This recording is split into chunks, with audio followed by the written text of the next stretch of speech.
Hi mga kamadi, gusto niyo po bang malaman kung paano mag-apply sa Pag-ibig Lamsam? At kung kailan tayo pwede mag-apply at ano-ano mga requirements? Kaya dyan na kayo, tuto kayo.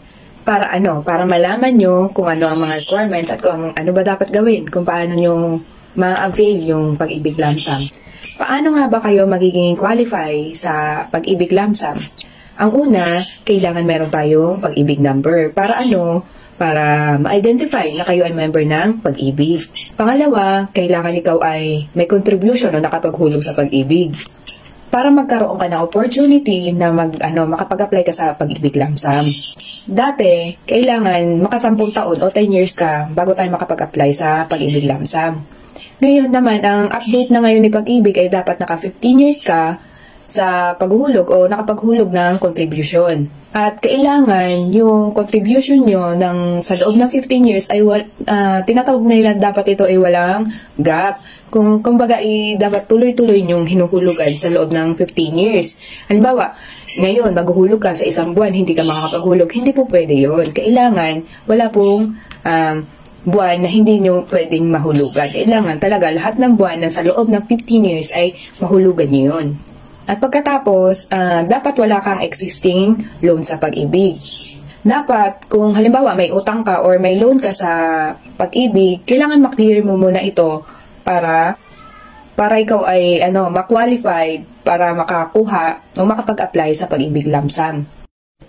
Kaya tandaan nyo mga kamadi, kapag meron kayong loan o existing loan, tapos hindi rin kayo sunod-sunod magbayad o may gap ang inyong paghuhulog na contribution, ay hindi po kayo ma-qualify sa pag-apply ng Pag-ibig Lamsam. Maaari ka pa din naman makapag-apply ng Pag-ibig Lamsam kung nakompleto mo yung 240 months o 20 years.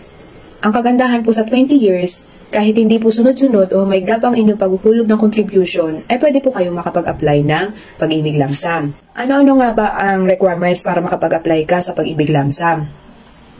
Una, dapat tayo ay may Pag-ibig loyalty card, valid IDs o government IDs, bilang patunay na ikaw ay mag-a-apply sa Pag-ibig Lamsam. At iba pang dokumento na kailangan ng Pag-ibig Lamsam o ng Pag-ibig. Kung hindi ka naman sigurado na pasok ka sa 15 years, maaari kang pumunta sa malapit sa inyo sa Pag-ibig branch para i-confirm o i-confirma kung nakailang taon ka na sa paghuhulog ng contribution. At kung sunod-sunod ba ang iyong paghuhulog. Kapag naman ayaw mo mag-apply ng 15 years o 20 years ng Pag-ibig Lamsam, ay may optional ka naman sa pagka ikaw ay naka 60 years old na. At kapag 65 years old ka naman, ay mandatory na ito. Yun lang po mga kamadi. Sana po may natutunan kayo tungkol sa Pag-ibig Lamsam. Thank you for watching. Bye-bye!